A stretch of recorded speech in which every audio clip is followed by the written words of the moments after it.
जिस्म का स्वाद। कड़क रोटियों के साथ साथ उस कड़क औरत की जिस्म का स्वाद सत्यानंद जिंदगी में कभी भूल नहीं पाएगा।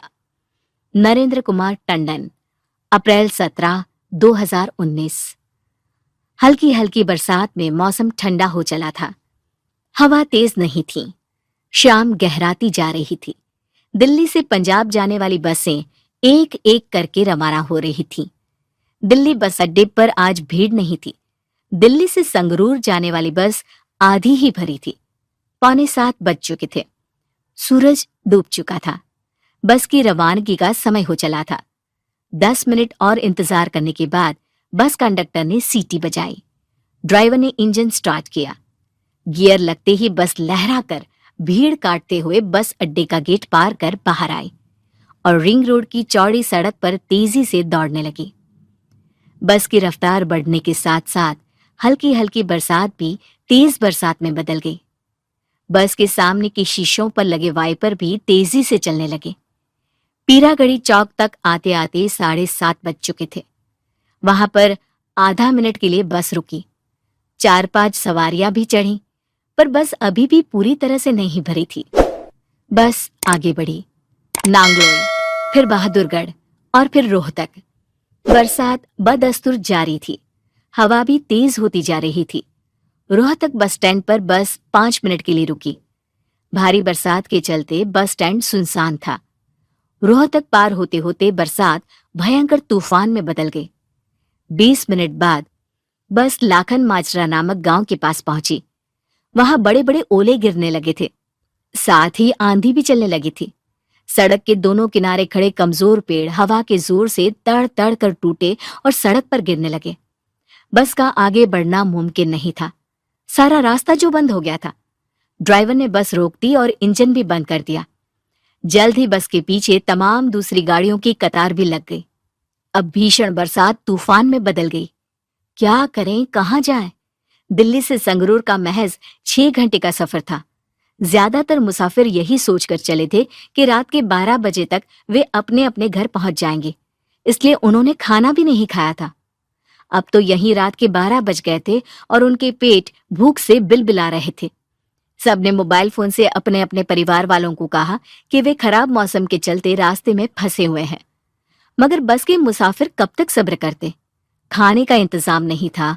पानी के लिए सबका गला सूख रहा था। लाखन माजरा गांव था। खराब मौसम के चलते वहां रात को कोई दुकान नहीं खुली थी। कहीं कोई हैंडपंप, प्याव वगैरह भी नजर नहीं आ रहा था। यहाँ एक गुरुद्वारा है। इसमें कभी गुरु तेग बहादुर ठहरे थे। गुरुद्वारे में हमें जगह मिल जाएगी, एक मुसाफिर ने कहा। बस की सवारियों का जत्था गुरुद्वारे के मेन फाटक पर पहुंचा। मगर फाटक खटकाने के बाद जब सेवादार बाहर आया तो उसने टकासा जवाब देते हुए कहा, रात के 11 बजे के बाद गुरुद्वारे का फाटक नहीं खुलता है। नियमों को मानने के लिए गुरुद्वारा कमेटी द्वारा सख्त हिदायत दी गई है। सब मुसाफिर बस में आकर बैठ गए। बस में सत्यानंद नामक संगरूर का एक कारोबारी भी मौजूद था। वो अपने 4-5 कारोबारी साथियों के साथ दिल्ली माल लेने के लिए आया था। हर समस्या का समाधान होता है, इस बात पर यकीन रखते हुए सत्यानंद बस से उतरा और सुनसान पड़े गांव के बंद बाजार में घूमने लगा। 2 शराबी शराब पीने का लुत्फ उठाते हुए एक खाली तख्त पर बैठे उल्टी सीधी बक रहे थे। क्यों भाई, यहाँ कोई ढाबा या होटल है? सत्यानंद ने थोड़ी हिम्मत करके पूछा। क्या कोई इमरजेंसी है? नशे में धुत एक शराबी ने सवाल किया। तूफान में हमारी बस फंस गई है। हम शाम को दिल्ली से चले थे, अब यहीं आधी रात हो गई है। कुछ खाने को मिल जाता तो। सत्यानंद ने अपनी मजबूरी बताई। ये ढाबा है, इसे एक औरत चलाती है, मैं उसे जगाता हूं, वो शराबी बोला। साहब, इस समय रोटी, अचार और कच्चे प्याज के सिवा कुछ नहीं मिलेगा।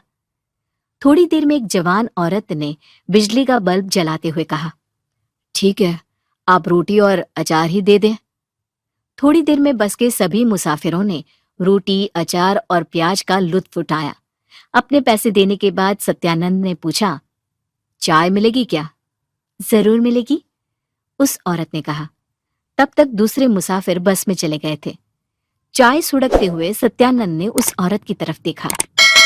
वो कड़क जवान देहाती औरत थी। साहब, कुछ और चाहिए क्या?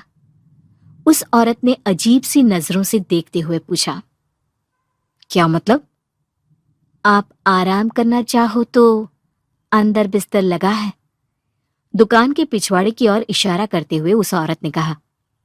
सत्यानंद अधेड़ उम्र का था। उसे अपनी पूरी जिंदगी में ऐसा न्योता नहीं मिला था। 1 घंटा आराम करने के बाद उन्होंने उस औरत से पूछा, क्या दूं? जो आपकी मर्जी, उस औरत ने कपड़े पहनते हुए कहा। 100 रुपए का एक नोट उसे थमाकर सत्यानंद बस में आ बैठा। इतनी देर बाद लौटने पर दूसरे मुसाफिर उसे गौर से देखने लगे। सुबह होने के बाद ही बस आगे बढ़ी। सत्यानंद ने संगरूर बस स्टैंड से घर के लिए रिक्शा किया। भाड़ा चुकाने के लिए जब उसने अपनी कमीज की जेब में हाथ डाला तो जेब में कुछ भी नहीं था। पैंट की जेब में से पर्स निकाला पर वो भी खाली था। हाथ में बंधी घड़ी भी नदारद थी। सत्यानंद ने पत्नी से पैसे लेकर रिक्शे का भाड़ा चुकाया। उस भोली भाली दिखती देहाती औरत ने पता नहीं कब सब पर हाथ साफ कर दिया था। जेब में 500 रुपए थे, पर्स में 7,000 रुपए और 5,000 रुपए की घड़ी थी। कड़क रोटियों के साथ साथ उस कड़क औरत के जिस्म का स्वाद सत्यानंद जिंदगी में कभी भूल नहीं पाएगा।